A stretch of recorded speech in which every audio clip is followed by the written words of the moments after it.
knock. 3, 2, 1. Hello, everybody, and welcome back to episode 182 of the Shower Podcast, the podcast where I'm in my shower and you do you. I'm your host, Chip, and have you ever had a bothering neighbor? Somebody that forces the chats with you, you don't really want to talk with him, he's always there snooping around, and you don't want to be unpleasant, but let's be honest, he's just bothering you. What if I told you that even if you haven't faced that in reality, we kinda all have, but in a kinda different way? Before we start, as usual, if you end up liking this episode, leaving a like and a subscribe really help. They're just one click, but they really make the difference. For me, for this channel, and for you to see more content like this. Thank you very much. So, who's our neighbor? It's no person, as you might have imagined, but I think it's very easy to understand the whole concept if we have a person in mind. So let's start with the potential, let's say real scenario, of this neighbor that is troubling us, that it's bothering us. We have two options. The first option is to keep dealing with him, He will keep on doing what he does, you will keep on accepting what he's doing to you, but the problem will still be there, He's always gonna be nosy, he's always gonna be bothering you, and overall, your perception of him will never change. And the important bit is that, in this example, it's something that it's never gonna go away. Like, he's always there, and he's always checking, and he's always looking. Like, he doesn't have nothing better to do, he's always caring and troubling you. The other option is to confront him, try to understand, hey, why do you do this? Or trying to understand him better, just who are you? What do you do?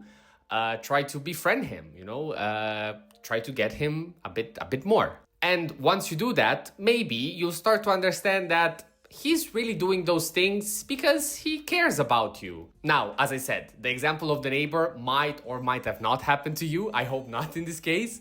But we all share actually another neighbor. A neighbor that every day comes and knocks at our door and is like, hey, did you do the thing that you had to do yesterday? And most often than not, you say, nah, not really, I'll do it tomorrow, and he leaves.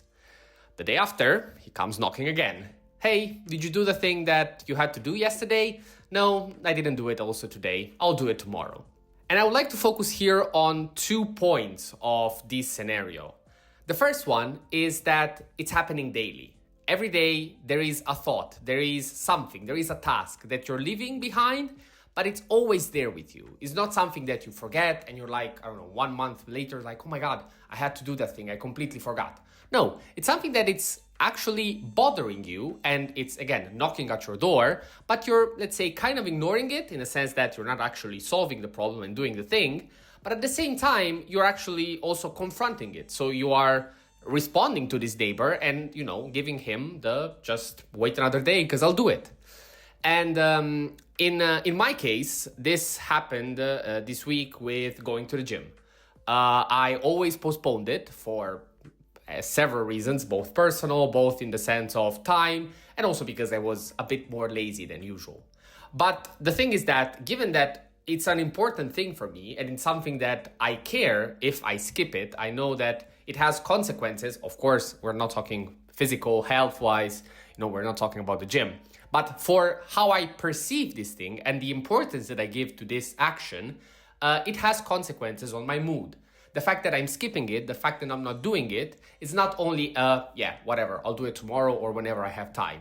It actually, increases the amount of time that I think about it. Because I could have done it. You start, let's say, recalibrating a bit everything that you considered. And in the end, you have to find a solution. And in the end, this morning, I was able to solve it. And let's say this neighbor is not bothering me anymore. But, today is the gym, tomorrow it's work, and the day after can be something else. But I would say that every day we have a neighbor that knocks at our door. So what can we actually do about these ideas? We need to circle back to what I said about the real person. Your only real alternative is trying to understand this person, trying to understand this topic.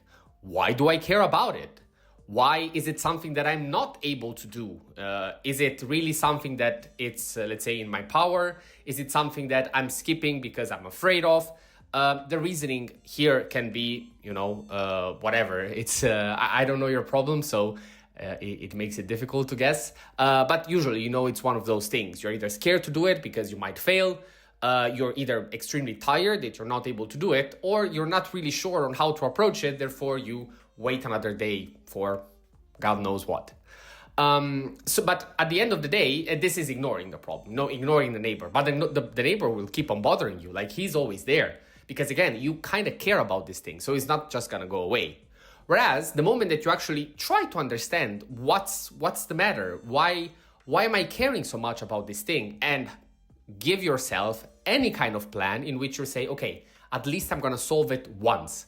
Even though it's something recurring, even if it's something that I have to do more than once, let me just do it once, find the willpower and the meaning to do it once, to at least understand, can I make some compromises at the start?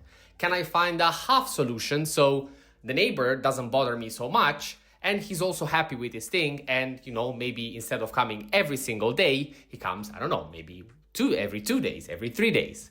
Overall, your end goal should be to make friend with this neighbor and overall understand that even if he's knocking at your door, in the end, he cares. And the fact that he's there shouldn't be taken as a negative aspect, but it's actually a very positive one, because it means that you care about that activity and you're doing your best to find the power and the time to do it. The when, you still have to wait for that, and maybe it's not the right time, be it in terms of, again, time, as we said, but also the routine that you have built. But overall, you're on the right path. And in the end, that's all that matters when you just want to do stuff. Having said that, that was all for today. Thank you very much for listening. I liked a lot this idea, and I actually, I felt like that about this problem that I had. Like every day I felt like, hey, did you do it? Hey, why didn't you have time today? And it reminded me really of a bothering neighbor that is always there. It's just a thought as always. So let me know in the comments if you ever experienced this kind of problem with neighbors, or again the more generic one. And as always, thank you very much for listening. And until the next one, stay consistent, stay resilient. This was the Shower Podcast, and see you tomorrow.